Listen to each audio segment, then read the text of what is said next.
came out of actually a need and desperation. Steve Miner and I and Victor Miller had all been working on a couple of children's films over the past 2 years, and the most recent was a soccer film. And we had not been successful getting a distributor. And I had decided that I had to make some kind of a movie and thought of the notion of doing a movie called Friday the 13th. I didn't know what the movie was going to be, but the idea of the title intrigued me.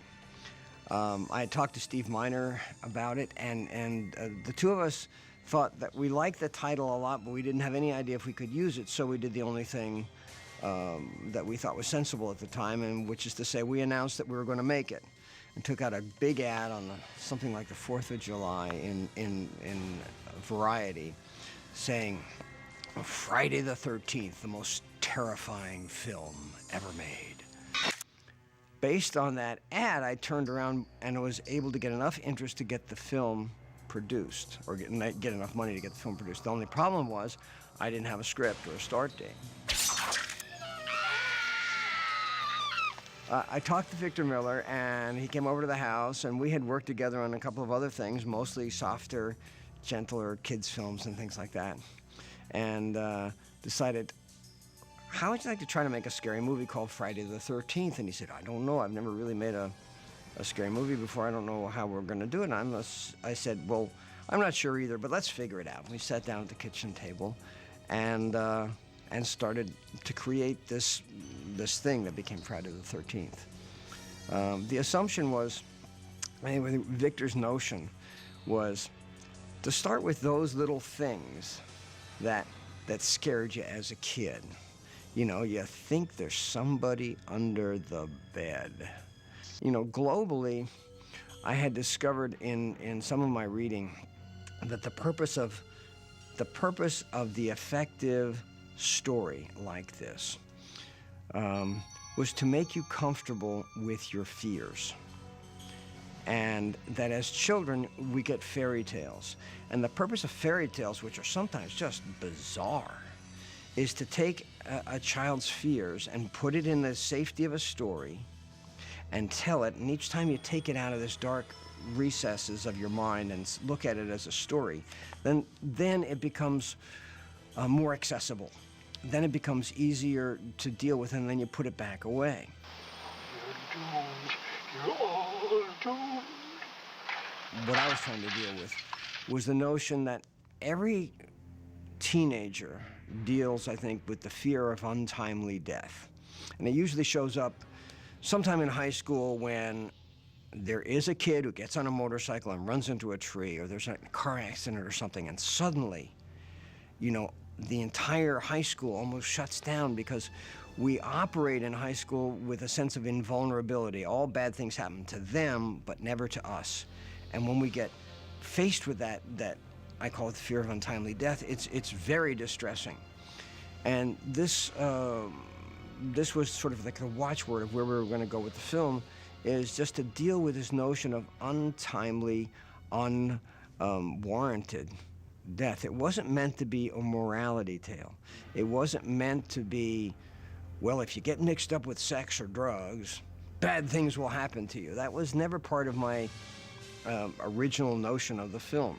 It was that bad stuff happens, we know it, let's take a look at it, and it'll be a little less scary. It wasn't any more complicated than that. To find somebody to play the mother was a real task, because with any luck, we could use, again, some misdirection. Betsy Palmer, at the time, had a career as being sort of like a peaches and cream, sort of Katie Couric, just the nicest person in the world in her life. And that was her whole public persona. So when Betsy Palmer shows up in the movie, at least in 1980, she seems like a nice person. She's not a threat. Nobody was expecting her to be a threat. It certainly was playing against type. I was on Broadway at the time, and I was doing the same time next year. And the trip home in the car usually is an hour and 15 minutes at the longest. And my old Mercedes, which I'd had for a number of years, just broke down. It stopped, stalled on the road. And so I said to myself, sell. I need a new car. I said, universe, okay, can you see to it? So this was on a Tuesday, and on Friday, my agent called and he said, how would you like to do a movie? And I said, great. I said, I haven't done a film since the 1960s. He said, it's 10 days work, $1,000 a day. And I said, great. I said, I just looked at a Scirocco. It cost $9,999.50 or whatever. Perfect, that'll be great. He said, there's only one drawback. He said, it's a horror film. I said, oh no. I said, but, well, I need the car. Send me the script. So they sent me the script. I read it. I said, what a piece of crap. Little stronger words, but I said, nobody is ever going to see this thing. So I said, okay, I'll do it. Kill her, Mommy. Kill her. Don't let her get away, Mommy. Don't let her live. I won't, Jason. I won't. A good director listens to everybody.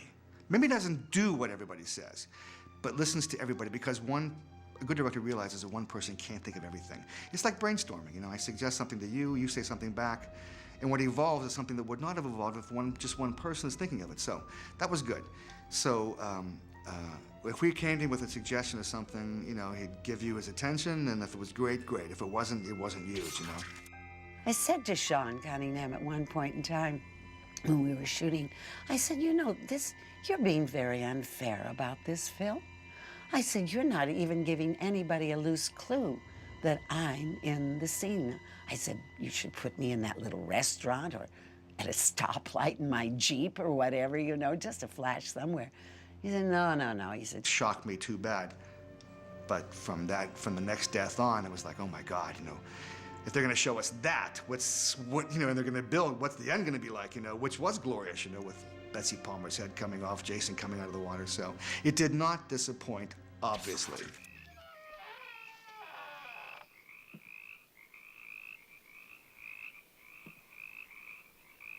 I have been in stores, marketing, you know, shoving a cart around, and all of a sudden I've heard behind me,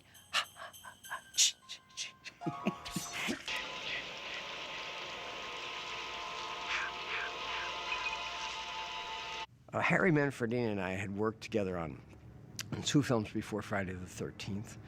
And Harry, besides being a terrific musician, is sort of an equipment junkie.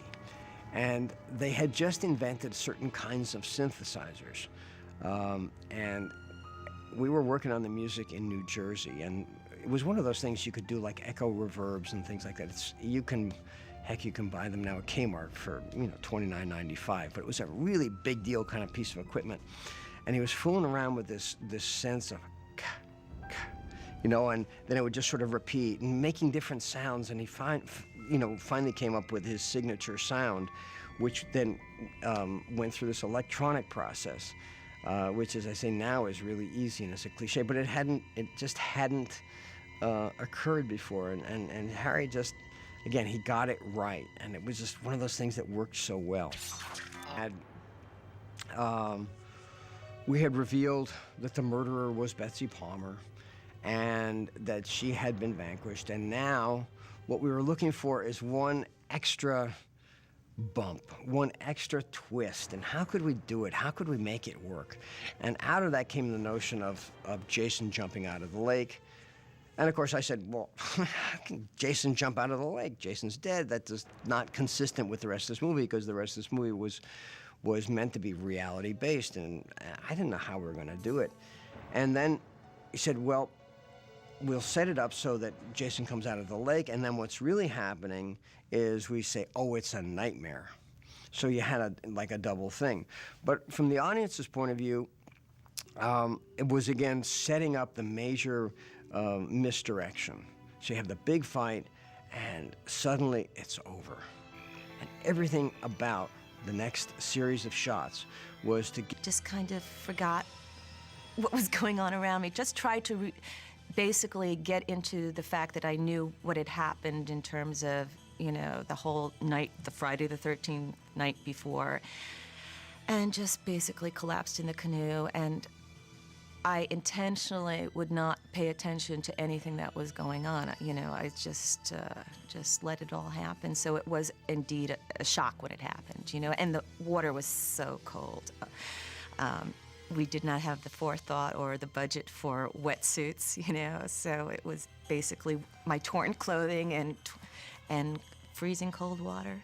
I was happy to get in the water. Everybody asked me, wasn't it cold? And yeah, it was cold, but as a kid, I lived near the Connecticut shore. I loved to swim. So I think, Sean knew that. So we would do that, and, you know, we would talk about how we're going to do it. Barry Abrams also has to be mentioned because him and Tom and Sean would all work together. He was the director of photography. And so we would get in the water, and we would come up with different ways how to make sure, for instance, I would submerge and there would be no bubbles on the surface. You know, these kind of details, which at one point, you know, if there was bubbles there on the surface, you'd know there's something under there. Now, it could be a quarter of a second of that, but we would go under and I had to count for a good amount of time, you know. And it was like, there was some buoyancy to the prosthetics. So it was like you're holding a beach ball down underwater. So when I kind of came up, I came up with, you know, and with force. And of course, the way that they did the shot, it looks like Adrian's out there in the middle of the lake. We scared you, didn't we? It's important to know that we were trying to make what would be called a potboiler or a little movie that, you know, little movies with no stars didn't open nationally. They didn't do the kind of business that Friday the 13th did. There was just no precedent for it. And so we happened to be at the right time, at the right place, and we were very, very lucky. I've done a lot of stage work where the reward is right there: applause, laughter, screaming.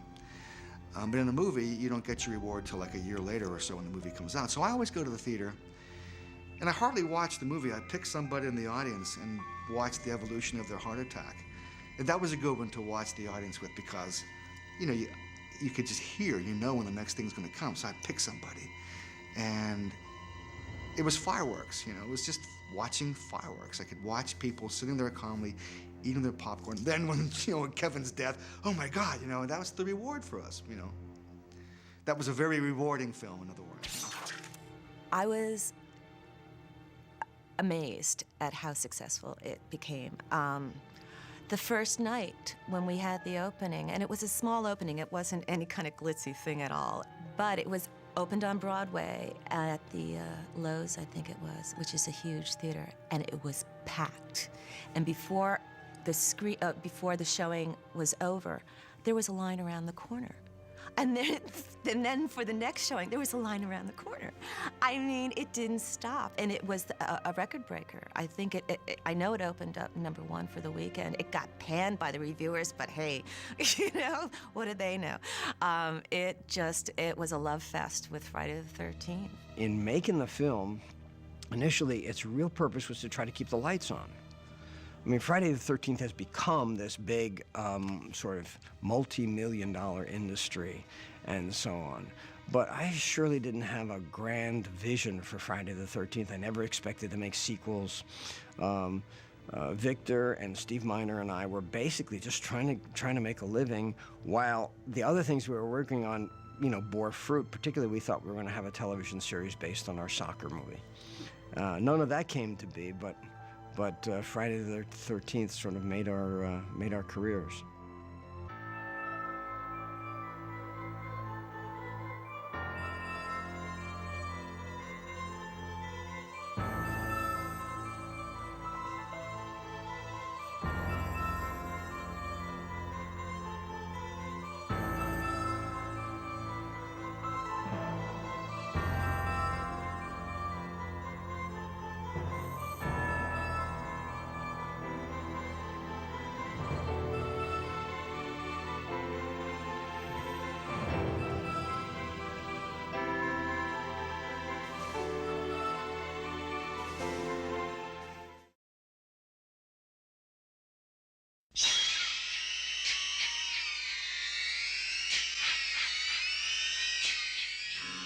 I don't want to scare anyone,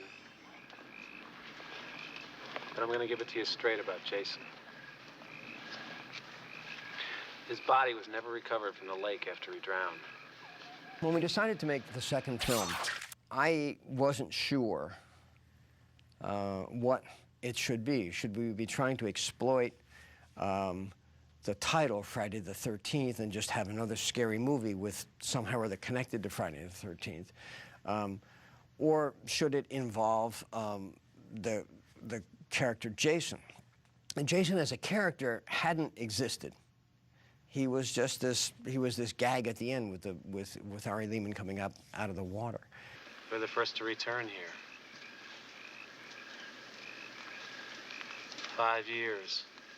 5 long years he's been dormant. And he's hungry.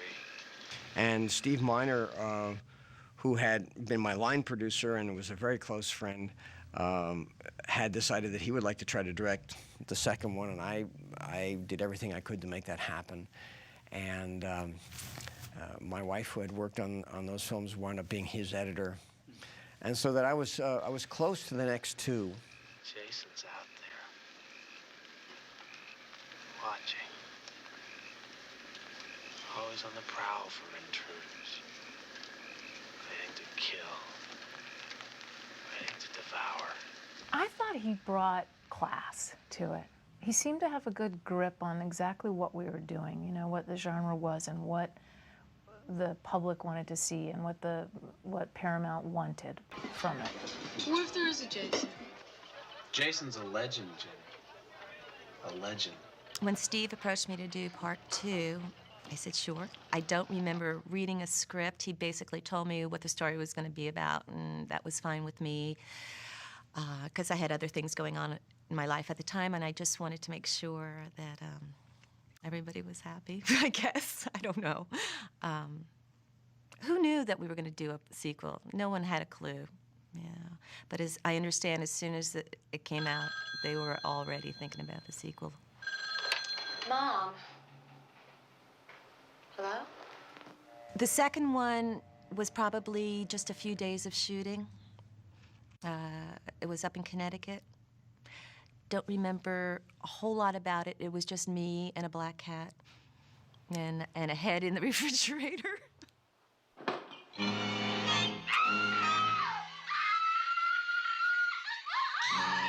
I had come to New York seeking my fame and fortune, like a lot of artists that arrived in New York City. I went to school at Lee Strasberg. I thought my career was underway. You get an agent. The agent calls you on the phone and says, "Oh, I've got this little part for you to be a camp counselor in Friday the 13th, Part 2."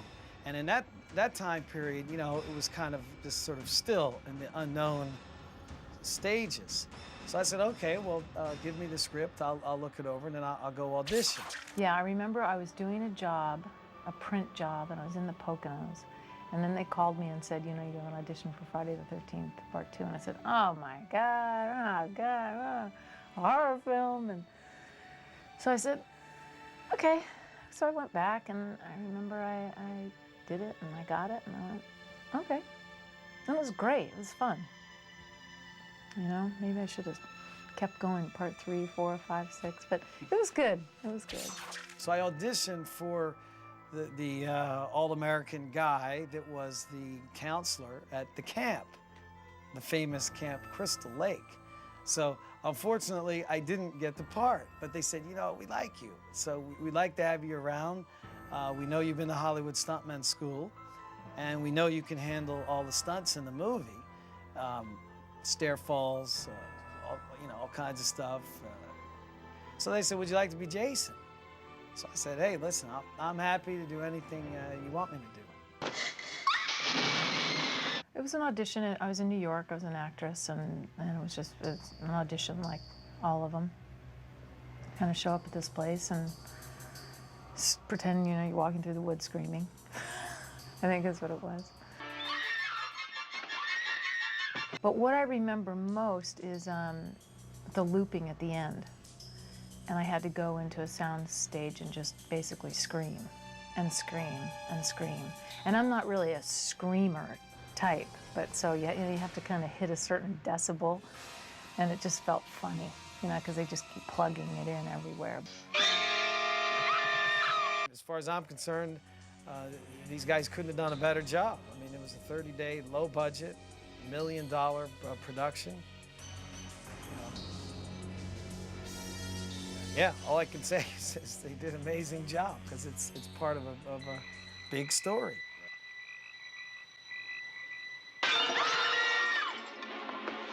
You know what's interesting is that shooting the film, I did like get, as I said, you know, sort of the heebie-jeebies, you know, I kind of give yourself a little, but when I saw it, I thought, God, it doesn't look, I don't look half as scared as I thought I was at the moment, you know? So,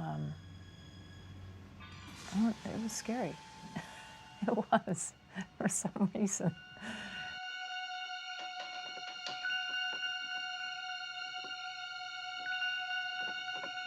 I remember that somebody had their old neck all make-upped up, you know, with all the wires in it and everything, and they couldn't eat dinner. They had to like eat in a straw, and they like, you know, had slashes in their head, and you know, seeing like your friends hung upside down and with gaping wounds, and it's just like, and it was cold, and it gets like creepy after a while, you know, and all of a sudden, and also I'm living in this sort of zone of fear, you know, trying to kind of elicit as much fear as I possibly can, so maybe that had something to do with it.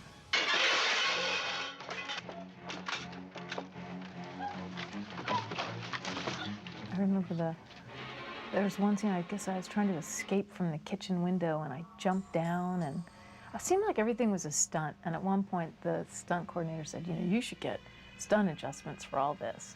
And all of a sudden I kind of felt cool. I thought, oh my God, I'm doing all my own stunts, whatever that meant. But, you know, adrenaline would start going, and, you know, you just sort of jump here and do this. Okay, you're gonna jump out of the window, and then you're gonna run down here. But, you know, in the meantime, you'd slip and fall and, like, try to get your grip and bearing and, you know, and starting the chainsaw. You learn quickly, you know? There was a fella, his name was Carl Fullerton, and we understood it that he was a protege of the famous Dick Smith. And I suppose he was instructed by the director of the film, the story, to make Jason look as bad as he could. And Jason, they thought he was dead, but he was stomping around the woods, and he was getting chewed on by animals, and he just had this horrible life, and he was supposed to look as bad as they could make him. 2 sets of plate dentures that went, you know, went in my mouth, and built up gums, so it really distorted your face. Rubber forms that got glued all over your head.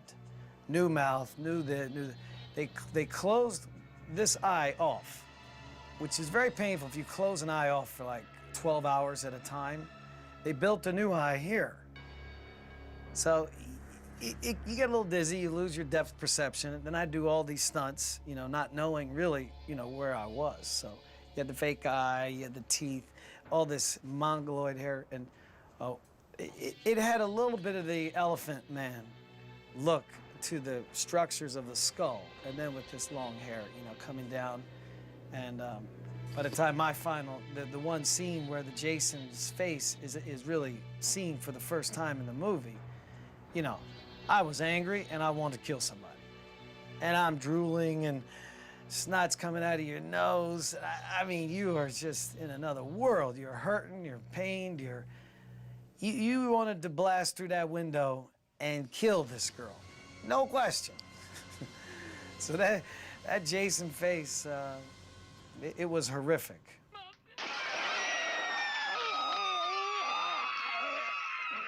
As soon as Jason was about to bash through the window, the high-speed camera would start. And like I had to act all calm, and you know, the dog's coming up, and I'm hearing, and this guy's about to bash through behind me.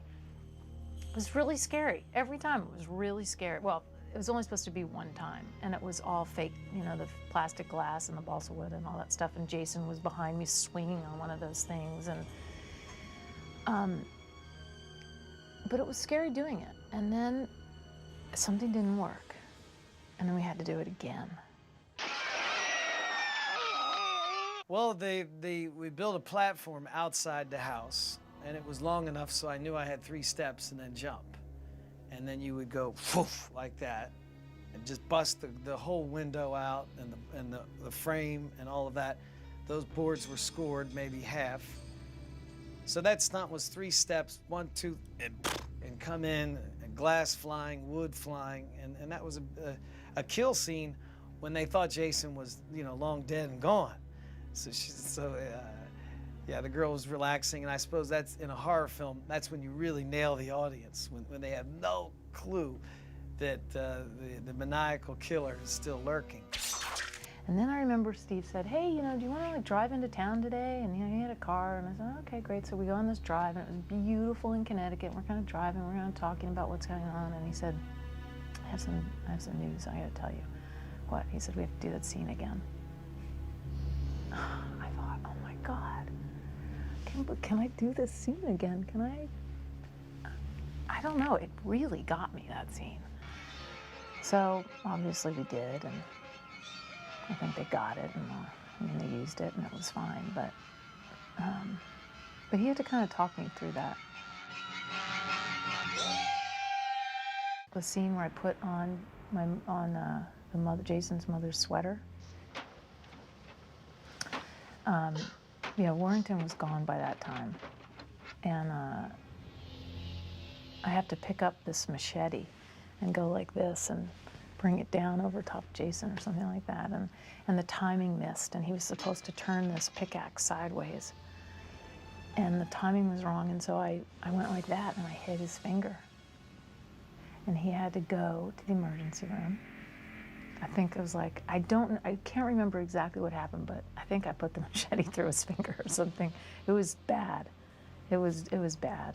But he came back 2 hours, like we didn't shoot for a couple hours. It was in the middle of the night. He comes back and he's like, wow, he's got a, you know, like a rubber on his finger, and he's like, everything's fine. Put makeup on it, keep going. And I mean, that's sort of, you know, it was just another, so I guess, a battle wound for him, you know, it was okay.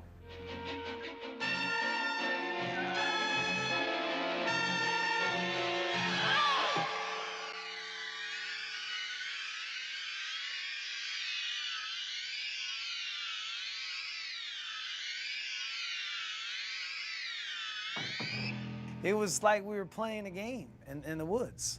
It was very exciting for, you know, somebody 21, 22 years old to be working in a motion picture. I don't care what you're doing. I don't care if you're an extra, you know, walking by somebody. This is very exciting to be involved, to be part of something.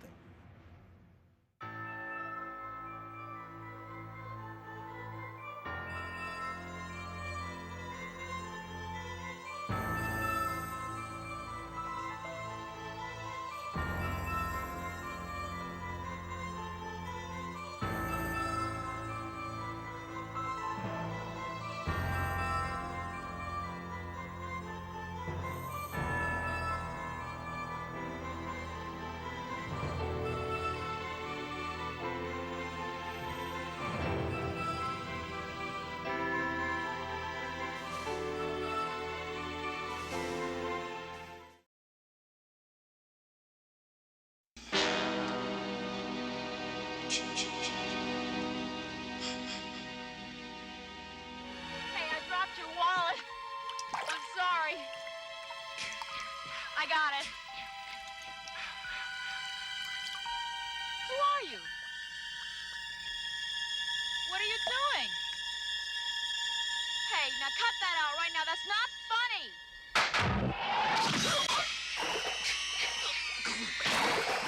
Yeah, I went opening night in Westwood. It was sold out.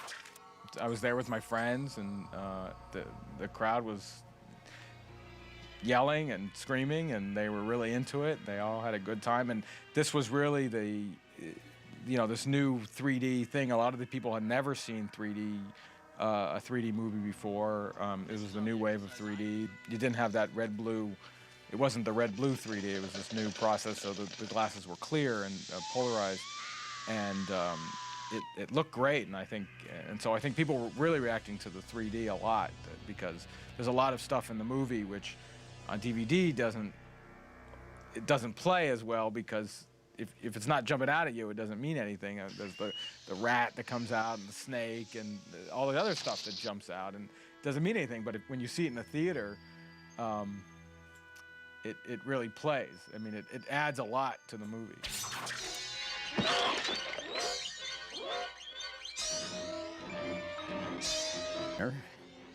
And in a conversation with him, told him that I'd spent the previous 6 months researching all different 3D methods available for feature film production.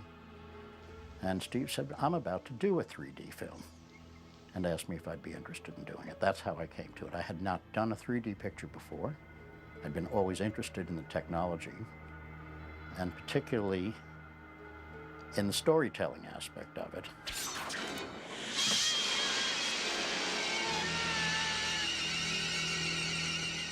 Well, the production aspect of making a 3D film is very different from making a flat film. For one thing, you need all of the backgrounds lit, because there's no 3D without a background, particularly at night. You also need to be very conscious of the physiology of 3D, not to do things in the photography that strain the eyes and make people give up on the illusion, which they do, because 3D is in the end an illusion about suspension of disbelief.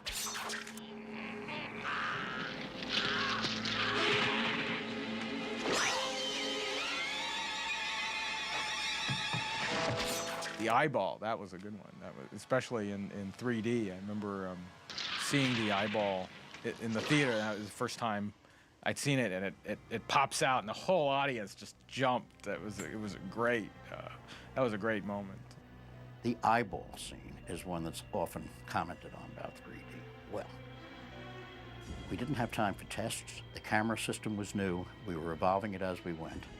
But I had read someplace in very old literature going back to the 1920s, that things that are lit overexposed slightly, and things that tend towards the red tend to come off the screen.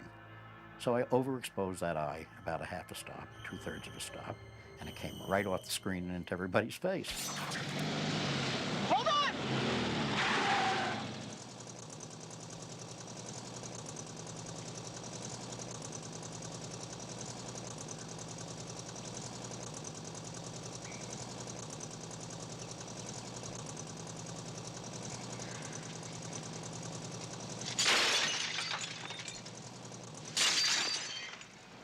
The 3D was, it was my first movie, so I didn't really have a reference point, but everything took a long time. I mean, the lighting just took a long time to set everything up, and, you know, I guess 3 times more than any other movie. And that's why the movie took 12 weeks to film, and all the others took 4. I mean, for us, most of the time it didn't affect the actors, except when we were doing specific 3D effects. There's a part where I have to throw the wallet in the store. I have to throw it right to the camera, and that was just, it's a small camera, and I was far away, and it was take after take, and the crew was like, get it, you know, because it was the last shot of the day, and I'm just like, I couldn't hit it. It was. Thank you for clicking on our video, everybody. If you like what you saw here, please make sure you like the video and subscribe and share with your friends who like this sort of content. Joblo remains an independent company, and we appreciate all of your support.